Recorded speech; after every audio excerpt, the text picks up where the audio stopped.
الله لا إله إلا الله لا إله إلا الله محمد رسول الله لا إله إلا الله لا إله إلا الله لا إله إلا الله محمد رسول الله لا إله إلا الله لا إله إلا الله لا إله إلا الله محمد رسول الله يا ذا الجلال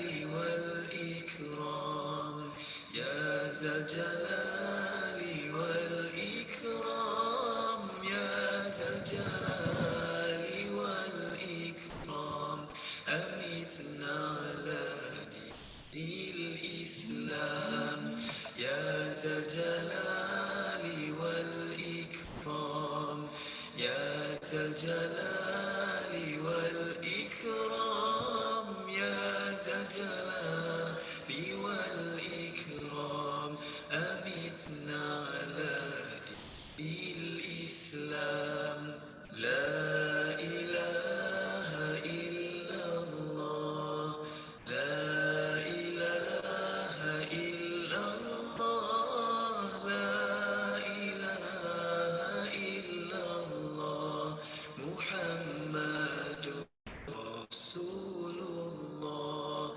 لا إله إلا الله لا إله إلا الله لا إله إلا الله محمد رسول الله لا إله إلا الله لا إله إلا الله لا إله إلا الله محمد رسول الله لا إله إلا الله لا إله إلا الله لا إله إلا الله محمد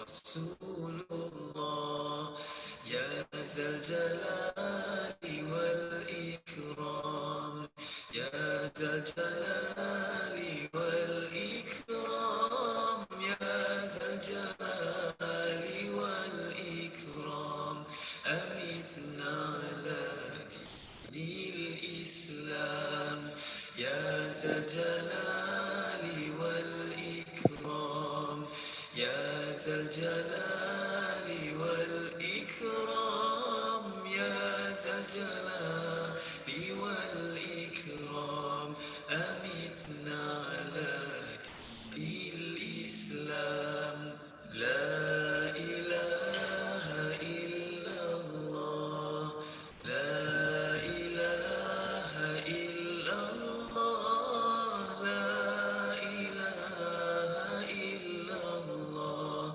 محمد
الجلال والإكرام يا ذا الجلال والإكرام يا ذا الجلال والإكرام أمتنا على دين الإسلام يا ذا الجلال والإكرام يا ذا الجلال والإكرام يا ذا الجلال والإكرام أمتنا على دين الإسلام لا إله إلا الله لا إله إلا الله لا إله إلا الله محمد رسول الله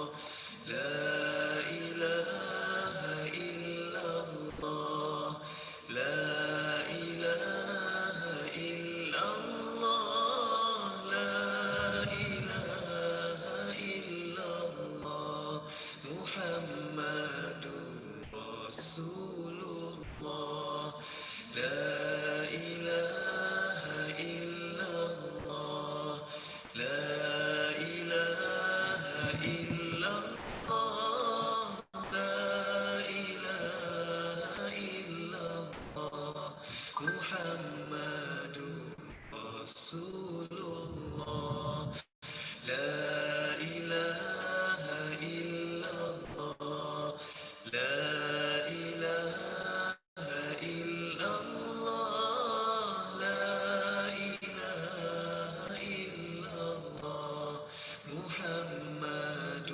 رسول الله يا ذا الجلال والإكرام يا ذا الجلال والإكرام يا ذا الجلال والإكرام أمتنا على دين الإسلام يا ذا الجلال والإكرام يا ذا الجلال والإكرام يا ذا الجلال والإكرام أمتنا على دين الإسلام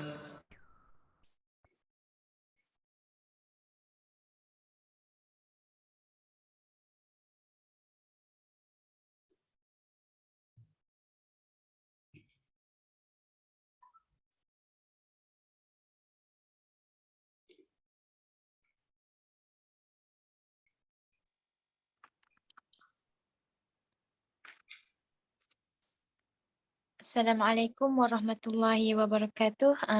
Kita akan mulakan majlis kita. Assalamualaikum warahmatullahi wabarakatuh.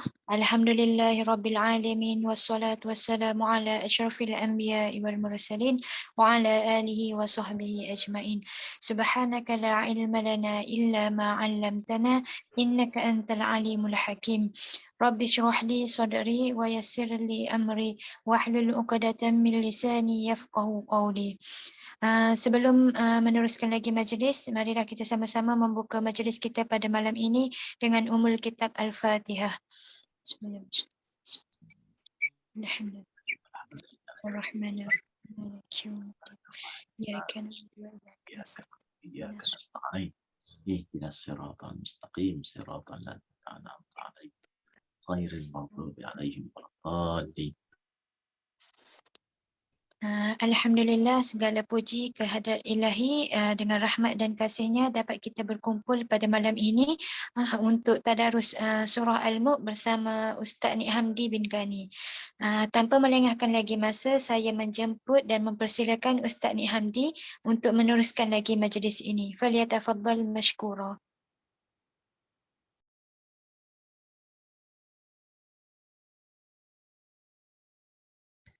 Terima kasih pada pengurusi majlis. Hadirin dan hadirat yang dirahmati Allah Subhanahu wa taala sekalian. Alhamdulillah. Insya-Allah kita akan mula baca suratul Mulk. Surat 562. أعوذ بالله من الشيطان الرجيم بسم الله الرحمن الرحيم تبارك الذي بيده الملك وهو على كل شيء قدير الذي خلق الموت والحياة ليبلوكم أيكم أحسن عملا وهو العزيز الغفور الذي خلق 7 سماوات طباقا ما ترى في خلق الرحمن من تفاوت فارجع البصر هل ترى من فطور ثم ارجع البصر كرتين ينقلب إليك البصر خاسئا وهو حسير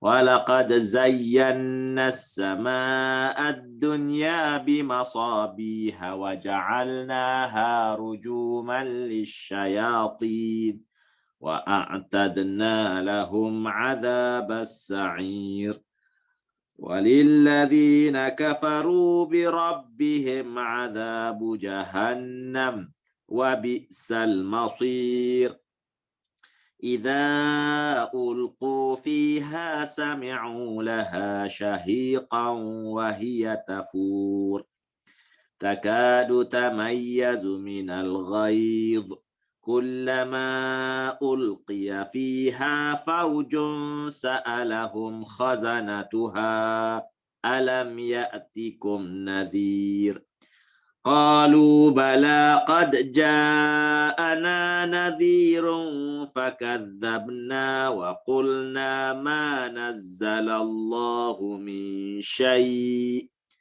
إن أنتم إلا في ضلال كبير وقالوا لو كنا نسمع أو نعقل ما كنا في أصحاب السعير فاعترفوا بذنبهم فسحقا لأصحاب السعير إن الذين يخشون ربهم بالغيب لهم مغفرة وأجر كبير وأسروا قولكم أو اجهروا به إنه عليم بذات الصدور ألا يعلم من خلق وهو اللطيف الخبير هو الذي جعل لكم الأرض ذلولا فامشوا في مناكبها وكلوا من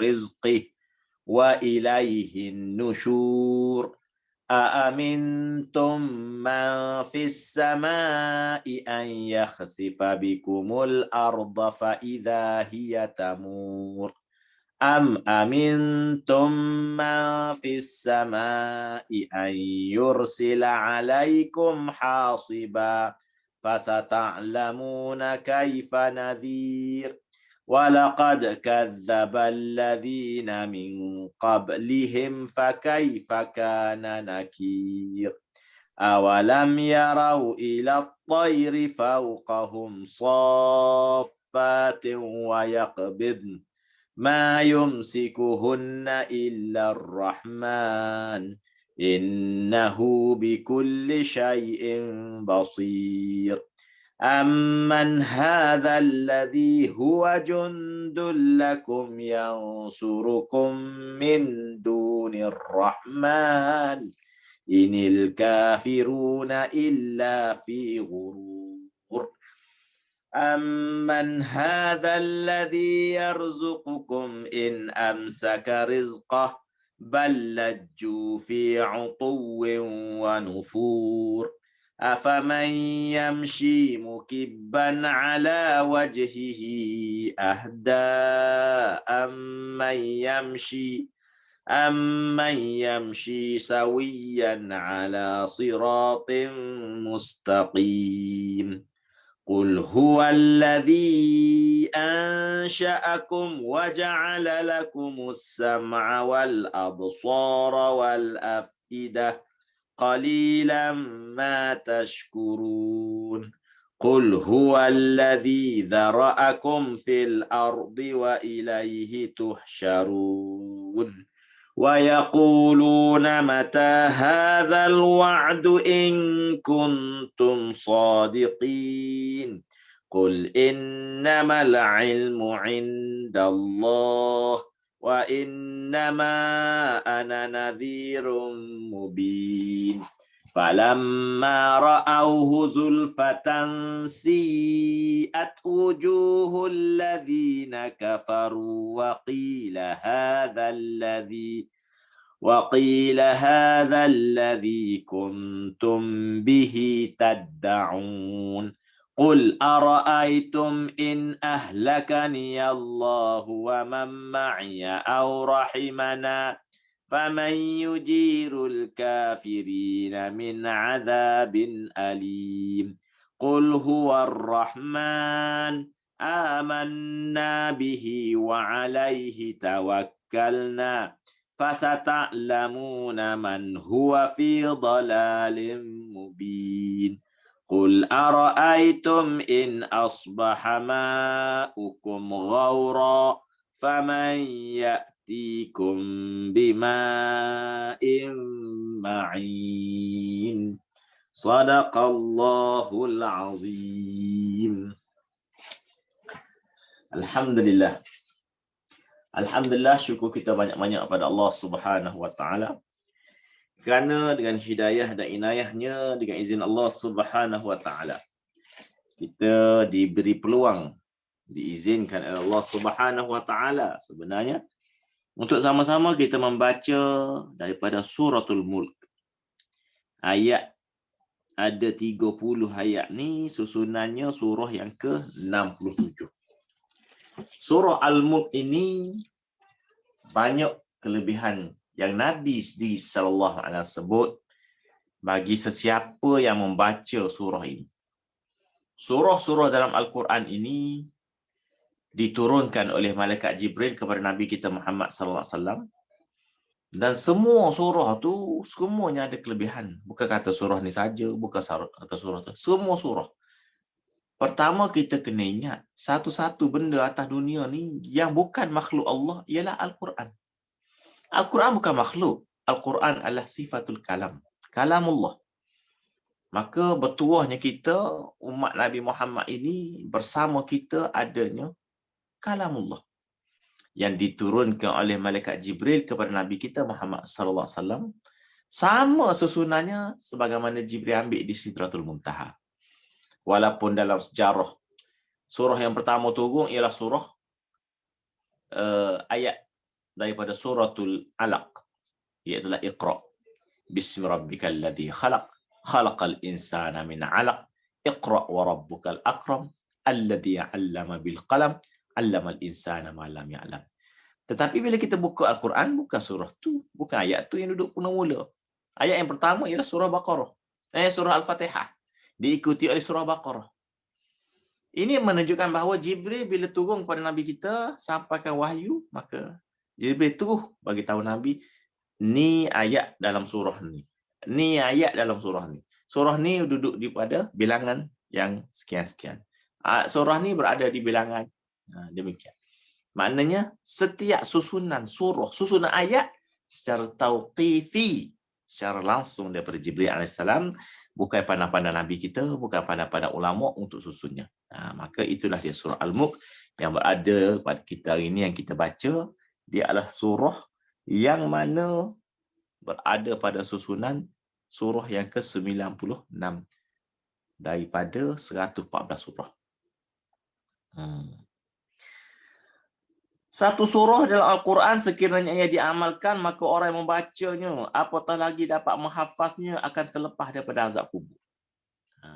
Al-Quran itu sendiri, semua Al-Quran itu, sebagaimana kita sebut tadi, ada kelebihan masing-masing.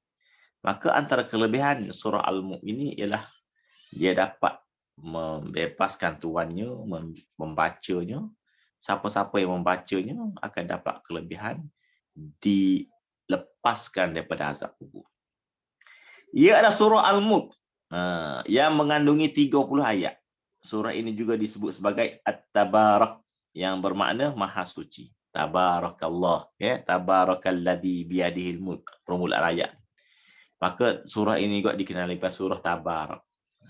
Surah Tabarakalladzi. Sebab itu Nabi SAW menyarankan umatnya supaya tidak meninggalkan bacaan Al-Quran pada setiap hari. Kalau boleh kita baca, kita sentiasa sambung Quran. Sambung. Sampailah akhir surah Qul a'udzu birabbin nas, surah An-Nas tu. Maka kita pun balik semula surah Al-Fatihah. Sebab itulah dalam majlis khatam Al-Quran, dia akan baca bermula daripada surah Ad-Duha sehinggalah sampai kepada surah An-Nas. Kemudian dia balik semula surah Al-Fatihah, Baqarah sikit. Nak menunjukkan kepada kita, nak mengajar kepada kita, nak memberi panduan kepada kita bahawa Al-Quran ini tidak ada istilah habis. Habis dah baca Quran. Tak ada istilah habis. Al-Quran nak dibaca dan dibaca. Sentiasa dibaca. Sampai surah Qul a'udzu birabbin nas, surah An-Nas, maka balik surah Fatihah balik. Surah Baqarah. Mana? Masuk lagi surah Ali Imran. Sambung siapa? An-Nas, balik semula. Maknanya sentiasa dipusing, dibaca. Bila berhenti, bila habis, apabila nyawa kita diambil oleh Allah Subhanahu Wa Taala. Apabila kita sudah mati, tak ada dah peluang nak baca Quran, tak boleh nak semayang, tak boleh nak puasa, tak boleh nak sedekah pun tak boleh dah. Kerana amalan ni hanya boleh buat ketika kita masih hidup. Syarat nak buat amalan tu. Orang mati tak boleh buat dah. Hati orang yang membaca Al-Quran akan sentiasa tenang, dijauhi daripada bisikan syaitan, serta dirinya turut dihormati. Kelebihan baca Al-Quran. Semua, bukan kata surah Al-Mulk saja, semua Al-Quran tu sendiri. Alif Lam Mim. Quran itu. Qaf. Quran itu. Itulah Quran. Orang baca Quran ni sentiasa tenang. Dia dapat ketenangan daripada Allah SWT. Manusia ni banyak benda, banyak masalah akan dihadapi dalam hidupnya. Maka jika dia baca Al-Quran, sentiasa berdamping dengan Al-Quran, berada dalam suasana Al-Quran, jil Quran ni, generasi Al-Quran ini, maka insya-Allah kelebihannya Allah Ta'ala akan bagi ketenangan dalam diri. Tenang adalah satu anugerah daripada Allah Subhanahu Wa Taala. Dan dia sebut sini dijauhi daripada bisikan syaitan. Sentiasa syaitan cuba mengganggu anak Adam. Syaitan yang ada pada kita hari ini, syaitan yang pernah menggoda para Nabi dan Rasul. Kita kena ingat. Maka pengalaman dia cukup banyak. Dan orang yang baca Quran ini akan dihormati. Hormat ni benda yang diberi, bukan boleh diminta. Kita nak minta orang hormat kita boleh, tapi siapa nak hormat? Tapi kalau kita baca Quran, maka Quran ada pada diri kita. Apabila Quran ada pada diri kita, maka ketika itu rasa hormat daripada manusia itu, dia akan hormat kita kerana Al-Quran itulah. Sebagaimana Doktor seorang tokoh qiraat dia sebut. Dia kata kelebihan Al-Quran ini akan dilimpahi kepada sesiapa yang bersama dengan Al-Quran. Jibril, dia kata, yang membawa Al-Quran daripada langit turun kepada Nabi kita Muhammad SAW. Maka Jibril dapat status dinaikkan darajat sehingga menjadi Sayyidul Malaikah, ketua segala malaikat. Walaupun Jibril ini bukannya malaikat yang pertama, bukan malaikat yang paling besar, tapi itulah kelebihannya kerana dia terlibat dalam proses menyampaikan, menurunkan Al-Quran. Al-Quran diturunkan pada bulan Ramadan, maka bulan Ramadan menjadi penghulu segala bulan. Al-Quran diturunkan pada malam Lailatul Qadar, maka Lailatul Qadar menjadi sebaik-baik malam, lebih baik daripada 1000 bulan. Bayangkanlah. Dan Al-Quran diturunkan kepada Nabi kita Muhammad sallallahu alaihi wasallam, maka Nabi kita mendapat status Sayyidul Mursalin, penghulu segala Nabi dan Rasul. Walaupun Nabi kita Nabi akhir, Khatamun Nabiyyin, penamat, penyudah segala Nabi dan Rasul. Tetapi kerana Al-Quran turun kepada dia, maka Nabi mendapat status Sayyidul Mursalin, ketua segala Nabi dan Rasul.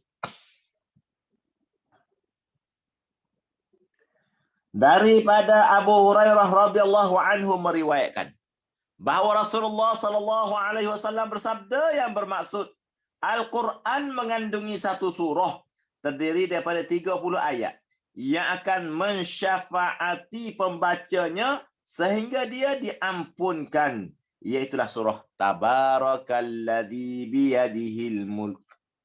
Hadis ini diriwayatkan oleh Abu Dawud, Imam Ahmad, Imam Tirmizi, dalam Riyadhus Salihin oleh Imam Ahmad bin Hanbal. Nabi sebut Al-Quran ini banyak-banyak surah, ada satu surah itu 30 ayat. Inilah surahnya.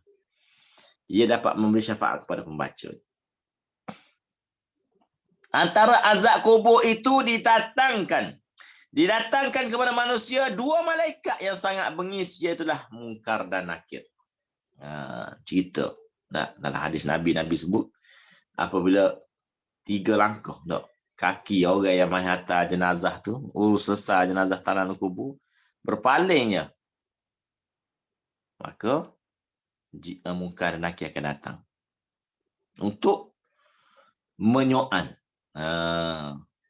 mayat dalam alam barzakh. Sekiranya manusia melihat wajah malaikat azab itu, mereka akan pengsan. Itu di tangannya ada besi penukul, dan apabila dihayun tukul itu, nescaya akan hancur semua gunung yang ada di atas muka bumi. Gambaran nak sebut dahsyatnya malaikat. Bagaimanapun bagi mereka yang menjadikan suratul Mulk sebagai bacaan harian, di kubur kelak ia akan menjadi penghalang pengamalnya daripada diseksa. Orang yang baca surah Al-Mulk ini, surah Al-Mulk akan bertindak sebagai peguam bela, akan menjaga tuannya daripada gangguan, daripada Munkar dan Nakir ni. Maka surah Al-Mulk itulah yang jadi peguam, yang menjawab segala persoalan di dalam kubur. Orang yang meninggal dunia akan didatangi malaikat azab bermula di kakinya untuk memberi hukuman. Sayyidina Abdullah bin Abbas berkata, sesiapa membaca suratul Mulk sehingga menjadi amalan wiridnya, nescaya ia mendapat bantuan dan pertolongan daripada Allah Subhanahu wa taala di dalam kuburnya. Bila azab hendak datang ke kepala, terdengar satu seruan, tidak boleh engkau datang ke pihak kepala ini kerana ada suratul Mulk. Ni kelebihan. Suratul Mulk ni salah satu daripada surah-surah Al-Quran. Dan kelebihannya cukup hebat. Banyak. Sekiranya seseorang itu selamat daripada siksaan di alam barzakh, dia juga selamat untuk menghadapi permulaan akhirat yang lebih besar dan dahsyat. Bila kita bangun di padang mahsyar, bila kita dibangkitkan daripada kubur, daripada kematian kita, maka ketika itu manusia berbondong-bondong menuju kepada mahsyar. Awwalu ma yuhasabu yaumal qiyamati as-salah.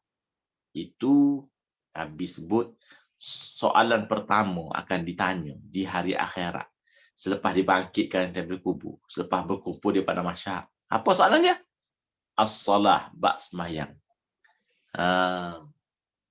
Adakah kamu sembahyang? Berapa kali kamu sembahyang? Bagaimana cara kamu sembahyang? Semua yang berkaitan dengan sembahyang. Dan Nabi sebut sekiranya soalan sembahyang ni dapat dijawab dengan baik, insya-Allah perjalanan seterusnya lebih mudah dan lebih mudah. Itu di padang mahsyar.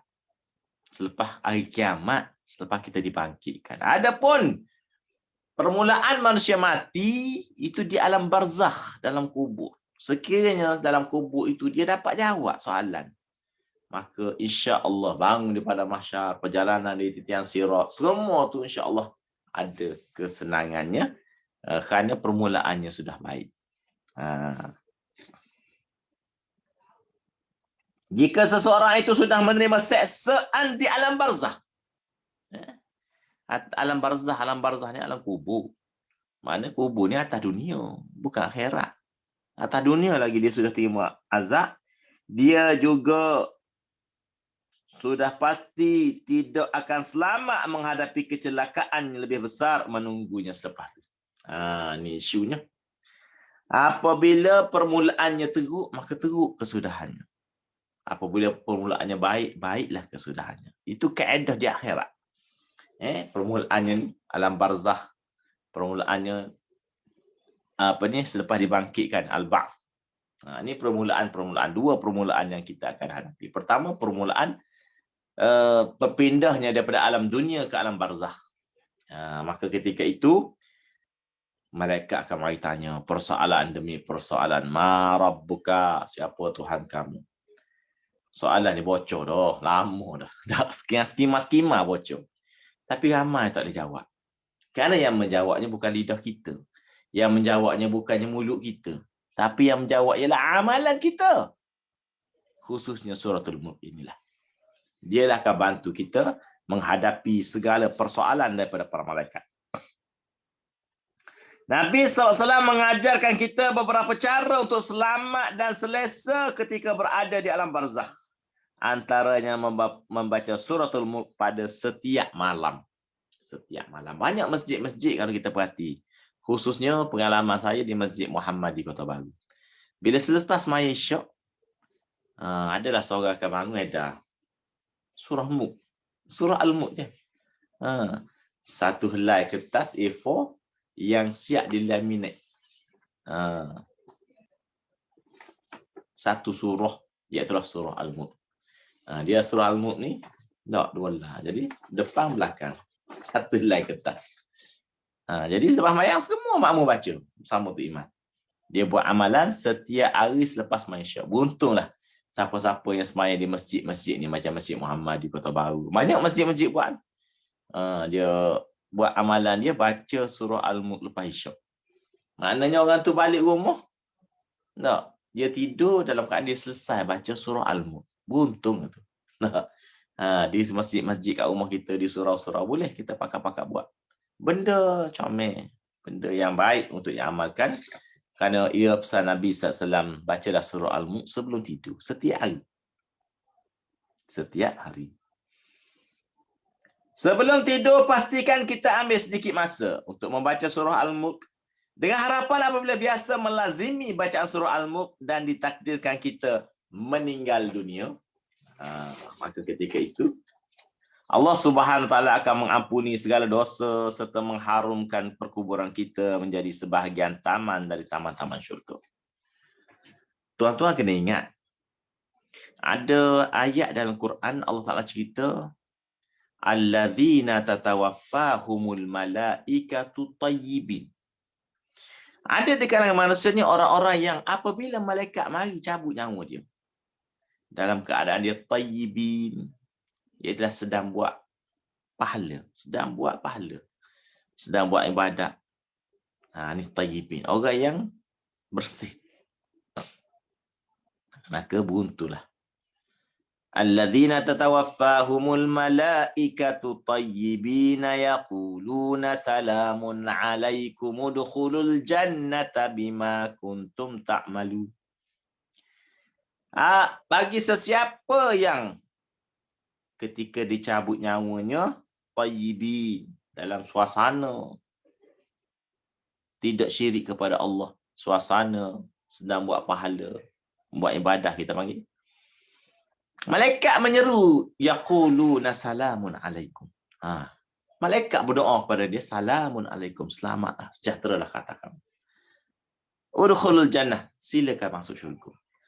Sedangkan kiamat tak berlaku lagi, pada mahsyar tak berlaku lagi, titian sirat tak lalu lagi. Tapi malaikat sudah pelawa dia. Udkhulul jannah, silakan masuk syurga.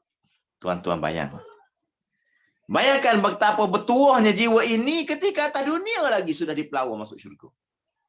Maknanya perjalanan dia menuju ke syurga melalui jalan mudah. Kerana amalannya. Kerana dia jaga, dia usaha, dia ikhtiar. Dia manfaatkan peluang yang Allah Subhanahu Wa Taala bagi. Peluang sebenarnya banyak. Dan peluang ni sebenarnya sama rata. Kita semua manusia. Sama ada orang kaya, orang miskin, orang senang, orang susah. Semua manusia ni peluang yang Allah Ta'ala bagi. Fursah sama. Sama. Cuma bagaimana kita manfaat. Nabi kita Muhammad SAW pernah berpesan mengingatkan kita akan peluang ini. Ightanim khamsa qabla khamsin. Rebutlah peluang 5 perkara sebelum datangnya 5 perkara. Ini peringatan Nabi. Nabi menceritakan tentang peluang yang diberi oleh Allah SWT kepada semua manusia dan peluang ni sama. Semua akan dapat. Apa dia? Nabi sebut ketika muda, syababaka. Ketika peluang ketika kamu masih muda, manfaatkanlah. Rebutlah peluang. Orang muda ni dengan tenaganya, dengan pemikirannya, dengan macam-macam semangatnya. Maka jika dia buat ibadat, dia akan buat dengan lebih sempurna. Lebih, orang panggil berbandingnya orang yang sudah berumur, sudah tua, tak mampu. Tak. Orang muda semayang tegak. Orang tua mungkin semayang tunduk sikit.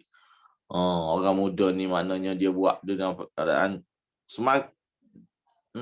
Jadi kelebihan ketika muda, manfaatkanlah. Di kalangan kita ni ada yang telah melalui zaman mudanya. Habislah peluang dia. Tapi yang masih lagi dalam suasana muda, maka rebutlah peluang. Jangan biarkan masa berlalu. Yang kedua Nabi sebut, masa kaya sebelum miskin. Rinaka. Ketika mana kita diuji oleh Allah SWT dengan kesenangan, kekayaan, maka jangan sekali-kali kita lalai, leka. Manfaatkanlah harta tersebut untuk menjadi pahala kita, ladang pahala di akhirat. Nabi kita Muhammad SAW apabila baginda wafat, tidak meninggalkan satu harta pun kecuali baju besi yang tergadai di kedai Yahudi. Artinya Nabi wafat, hutang tak ada, harta pun tak tinggal. Kenapa saudara-saudari sekalian? Kerana Nabi menukar harta benda dunia ini kepada harta yang kekal, iaitu di akhirat. Kita panggil pahala. Harta yang kita dapat atas dunia ni belum tentu milik kita. Walaupun kita beli, walaupun kita dapat dengan cara yang sah. Kita makan, kadang-kadang kita suap di mulut. Tiba-tiba terkeluar, jatuh. Tak ada peluang. Makanan yang kita makan akan bertukar jadi najis. Pakaian yang kita pakai akan sampai masanya rosak, koyok rabak. Semua harta benda dunia ini akan binasa. Kulman 'alaiha fan. Manusia akan mati, harta benda akan rosak. Tapi cerdik Nabi kita Muhammad SAW, dia tukar harta dunia ni kepada harta akhirat. Yang tu kekal abadi, khalidina fiha. Tidak hancur, tidak musnah. Sebab itulah Nabi, dia tukar. Dia ajar kepada kita. Berderma situ, sedekah sini, sumbang situ. Ini peluang untuk kita kekal bersama harta kita. Kerana Nabi pernah sebut, tahukah kamu manusia ni teruk bermati-matian mencari harta untuk orang lain. Sahabat tanya, ya Rasulullah, mana ada orang cari harta untuk orang lain? Memang dia cari harta untuk diri dia sendiri. Nabi kata, baiklah, cuba kamu tengok. Harta kita, bila kita mati, siapa akan dapat? Isteri, anak. Maka, bila dapatkan mereka, tak ada peluang lah si mati. Kalau mereka enjoy, habislah. Kalau mereka sedekah, niat untuk si mati, alhamdulillah. Tapi kalau dia tak senyap, dia enjoy, dia jolly. Habislah. Ayah ni, nak cari harta, kumpul ni, makan nasi pun nak jimat. Beli satu lauk. Lepas tu kongsi. Punyanya nak jaga harta ni, tiba-tiba bila ayah mati, sekelip mata. Hilang, habis. Joli kan anak.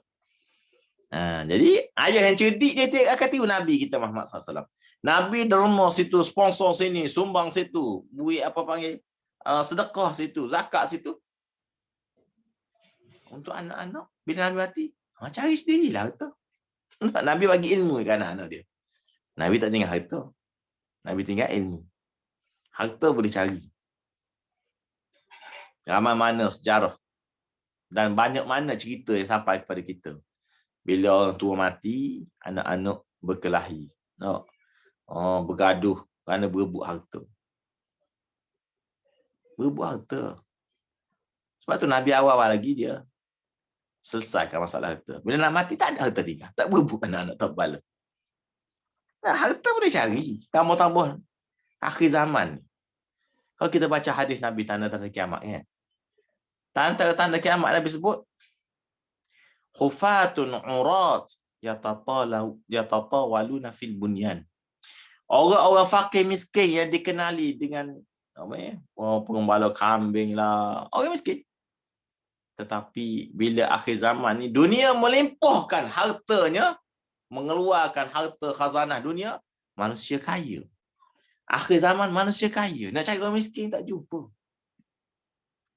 Semua orang kaya. Itulah masalahnya. Nak cari harta tak ada masalah. Ayah mati, tak meninggalkan harta, tak ada masalah. Anak boleh cari harta. Semakin akhir dunia, dunia mengeluarkan segala khazanah dia. Murah rezeki. Akhir zaman murah rezeki. Nabi SAW tunjuk contoh. Nabi, lahirnya Nabi sebagai Nabi akhir zaman itu sebenarnya tanda-tanda kiamat itu. Antara tanda-tanda kecil ialah diutuskan Nabi akhir zaman. Nabi Muhammad SAW. Bila Muhammad lahir, tanda akhir zaman. Tanda nak kiamat. Jadi Nabi tak meninggalkan harta. Nabi sebutlah hadis. Tak. Pertama tadi, muda sebelum tua. Yang kedua, kaya sebelum miskin. Yang ketiga, Nabi sebut masa kosong sebelum sibuk. Kita ada masa, kita boleh huruf lagi masa. Apabila sampai satu keadaan yang terlalu sibuk, kita tak dapat lagi mengurus masa. Ketika itu kita akan menyesal. Ketika kita masih boleh mengurus masa ini, uruskanlah. Ini masa bersama Al-Quran, ini masa bersama iktikaf di masjid, ini masa untuk bekerja, ini masa untuk keluarga. Kita boleh susun. Kita yang buat kerja, bukan kerja buat kita. Itu kena ingat. Bila kita yang buat kerja, kita lah urus jadual.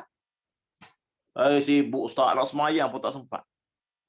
Kamu ni buat kerja ke kerja buat kamu? Kamu ni hamba Allah, bukan hamba kerja.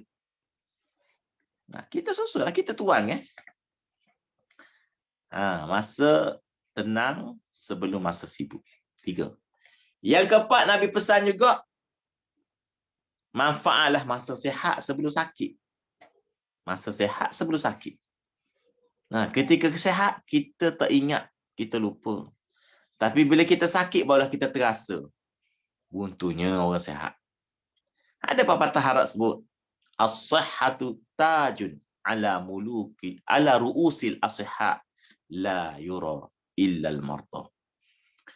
Kesihatan itu sebenarnya mahkota yang berada di atas kepala orang-orang yang sihat, tetapi tidak dapat dilihat kecuali orang sakit. Orang sakit dapat lihat, beruntungnya orang sihat boleh pergi situ, boleh pergi sini, boleh makan itu, boleh makan ini. Tapi dia sakit. Waktu makan ubat, waktu makan ubat. Ketika kamu diberi peluang oleh Allah Subhanahu Wa Taala dengan kesihatan, maka manfaatkanlah dia. Supaya kesihatan itu dapat memberi pahala kepada kamu. Tolong orangnya, bantu orangnya. Tapi bila kita sakit, nak bantu orang macam mana? Nak bantu diri sendiri pun tak mampu. Maka ketika kita sihat, jangan sia-siakan peluang Allah Ta'ala bagi. Berapa dah? Muda sebelum tua, kaya sebelum miskin, tenang sebelum sibuk, sihat sebelum sakit. Dan yang kelimanya, manfaatkanlah hidup sebelum mati. Kita masih hidup ini, inilah dia peluang nak buat pahala. Ad-dunya darul amal, wal akhirah darul jaza. Dunia ini tempat kita beramal, untuk kita buat pahala. Akhirat tu tak ada peluang dah, tak boleh nak semayang, nak puasa, nak sedekah, tak ada dah akhirat. Dalam kubur pun tak boleh nak semayang, tak boleh baca Quran dah, apa tu lagi di akhirat. Tak ada dah peluang. Maka rebutlah peluang ketika kita masih hidup. Ada peluang yang Nabi sebut pahala berpanjangan walaupun tuan mati. Ni dosa tak ada. Dosa ni bila mati tuan berhenti dosa. Tapi pahala ada caranya. Bagaimana supaya pahala sentiasa berjalan walaupun tuan dah mati. Nabi sebut satu hadis, idza mata ibnu adam inqata'a amalu. Apabila matinya seorang manusia, terputus segala amalan, baik amalan buruk ataupun amalan baik. Dosa berhenti, pahala berhenti. Itu bila mati. Idza mata, apabila mati.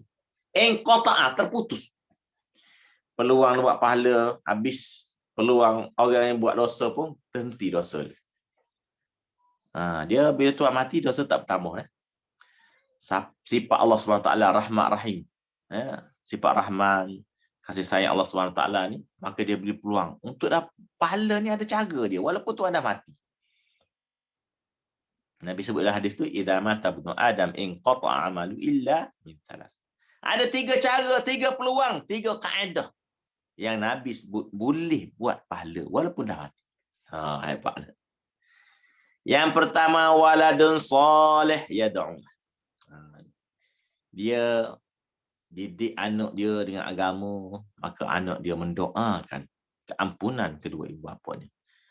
Doa masyhur yang diajar oleh Al-Quran sendiri. Rabbighfirli wali walidayya warhamhuma kama rabbayani saghira. Ya Allah, ighfirli dhunubi, ampunkan dosaku. Wali walidayya, dan kedua ibu bapa. Ya Allah, ampunkan dosa mereka. Warhamhuma, ya Allah, limpahkanlah kasih sayang kamu kepada mereka. Kama rabbayani saghira, sebagaimana mereka limpahkan kasih sayangnya kepadaku ketika aku kecil. Ini doa diajar oleh Al-Quran. Doa ni dapat diamalkan oleh anak-anak kita sekiranya ibu bapa itu melaksanakan tanggungjawabnya mendidik anak-anak dengan agama, menghantar belajar agama. Satu, waladun soleh yad'ulah. Yang kedua, peluang melalui sedekahun jariyah. Sedekah, derma, sumbangan yang mana manfaat itu berterusan. Jara yajri jariyah, mengalir pahala je. Kita sedekah buat sekolah, sepanjang sekolah tu pelajar guna, cikgu mengajar ilmu, pelajar dapat manfaat. Generasi demi generasi, pahala berterusan selama mana sekolah itu digunakan. Kita derma untuk buat masjid, orang pergi semayang masjid, orang mengajar atas masjid, orang buat jamuan di masjid, pahala berjalan sebab kita dia.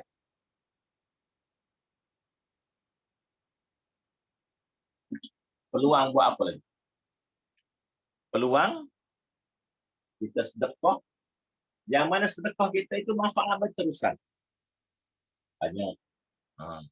Kalau kau beli gari telaga, kau telaga, sedia minuman, apa saja. Dan yang ketiga, Nabi sebut ilmu yang tafi'un bih. Ilmu yang diajarkan. Maka sepanjang orang manfaat, orang dapat ilmu melalui kita, kita dapat pahala walaupun kita dah mati. Ilmu kita diajar orang tu, ajar orang ni. Ilmu kita ajar buat kuih. Betul tak? Maka ilmu tu orang tu belajar, orang belajar. Ilmu masak ke, ilmu berkebun ke, ilmu driving school ke, nak mengajar orang mandi. Semua ilmu. Semua ilmu dah ilmu Allah Subhanahu Wa Taala. Peluang. Sebab itulah rebut peluang, maka kita akan dapat kelebihan. Sebagaimana diriwayatkan oleh Jabir radhiyallahu anhu bahawa sudah menjadi kebiasaan Rasulullah sallallahu alaihi wasallam tidak akan tidur selagi tidak membaca tabarakalladzi biyadihil mulk. Jabir meriwayatkan, seorang sahabat ni cerita, dia kata tabiat Nabi, kelaziman Nabi ni, Nabi tak akan tidur selagi tak baca surah Al-Mulk. Dan alif lam mim sajadah. Ni dalam hadis riwayat ni, riwayat Imam Ahmad, riwayat Imam Tirmizi dan Darimi mengatakan 2 surah. Surah Al-Mulk dan surah Sajdah. Alif lam mim sajadah. Yang biasa kita dengar tu imam baca setiap pagi Jumaat kan. Tu amalan Nabi setiap malam. Setiap orang beriman tidak boleh memandang ringan perihal di alam barzakh yang bakal mereka lalui satu masa nanti. Alam barzakh benda yang pasti. Kematian adalah pasti. Persediaan itu wajib dilakukan. Jaga setiap tingkah laku serta pertuturan seharian kita supaya terhindar daripada mendapat pengakhiran yang buruk. Ayat yang kita baca tadi. Alladzina tatawaffahumul malaikah. Ayat ni ada 2 dalam Quran. Satu dia kata tayyibin. Orang yang ketika dicabut malaikat itu suasana hidupnya sedang buat pahala. Tayyibin. Dalam dengar orang mengajar, ataupun dia sedang bersedekah, sedang semayang, sedang tolong orang. Itu tayyibin. Tak ada buat maksiat, tidak ada syirik pada Allah SWT. Tapi di sana Allah Taala sebut satu ayat lagi, alladzina tatawaffahumul malaikatu zalimi anfusahum.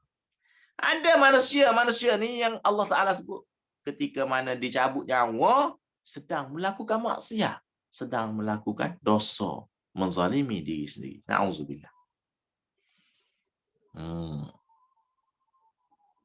Abu Darda berkata, 3 perkara yang membuat aku ketawa dan menyebabkan aku menangis. 3 perkara itu ialah orang yang mengejar dunia padahal kematian sedang mengejarnya. Individu yang ketawa terbahak-bahak tetapi dia tidak tahu adakah Tuhannya redha kepadanya atau memurkainya. Dan individu yang lalai padahal Allah tidak pernah lalai kepadanya.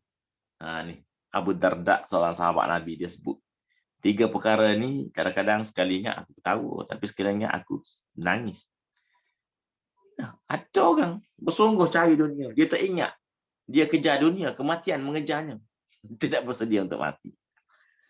Ada orang kejar dunia untuk akhirat, tak ada masalah. Ni kejar dunia tanpa sampai lupa akhirat.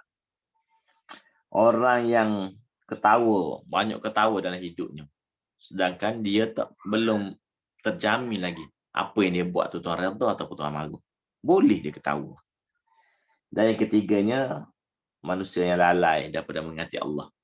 Dia lupa pada Allah, sedangkan Allah tak pernah lupa pada dia.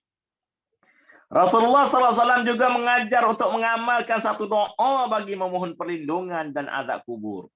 Iaitulah Allahumma inni a'udzubika minal ajzi wal kasal, wal jubni wal harami wal bukhl, wa a'udzubika min azabil qabri, wa a'udzubika min fitnati mahya wal mamat. Maksud dia, ya Allah, aku berlindung denganmu daripada kelemahan, daripada malas, daripada penakut, daripada pelupa, daripada bakhil, dan aku berlindung denganmu daripada seksa kubur dan fitnah hidup dan mati. Hadis riwayat Imam Muslim. Jadi alhamdulillah, syukur kita banyak-banyak pada Allah Subhanahu Wa Taala, peluang Allah Taala bagi kepada kita untuk bersama pada malam ini untuk kita tadabbur baca Al-Quran surah Al-Mulk dan melihat kelebihan-kelebihan yang mudah-mudahan dapat memberi semangat kepada kita untuk kita baca surah Al-Mulk ni setiap hari. Mudah-mudahan Allah SWT akan memberkati hidup kita. Aqulu qawli hadha wa astaghfirullahal azim li wa lakum. Wassalamualaikum warahmatullahi. Alhamdulillah, selesai sudah majlis tadarus kita pada malam ini. Semoga Allah Subhanahu Wa Taala memberikan jalan pahala dan memberkati majlis kita pada hari ini. Saya mewakili pihak penganjur ingin mengucapkan ribuan terima kasih kepada hadirin dan hadirat semua yang sudi meluangkan masa untuk menyertai majlis tadarus ini. InsyaAllah panjang umur dapat kita bertemu lagi dalam majlis yang akan datang. Di kesempatan ini saya ingin memohon maaf andai ada salah dan silap sepanjang mengacarakan majlis ini. Marilah kita menutup majlis kita pada malam ini dengan tasbih kafarah dan surah Al-As. Subhanakallah wa bihamdika asyhadu an la ilaha illa anta astaghfiruka wa atubu ilaik. Bismillahirrahmanirrahim. Al-'asr innal insana lafi khusr illa alladhina amanu wa amilus shalihat wa tawassaw bil haqq wa tawassaw bis sabr. Sekian saja daripada saya. Wabillahi taufiq wal hidayah. Wassalamualaikum warahmatullahi wabarakatuh.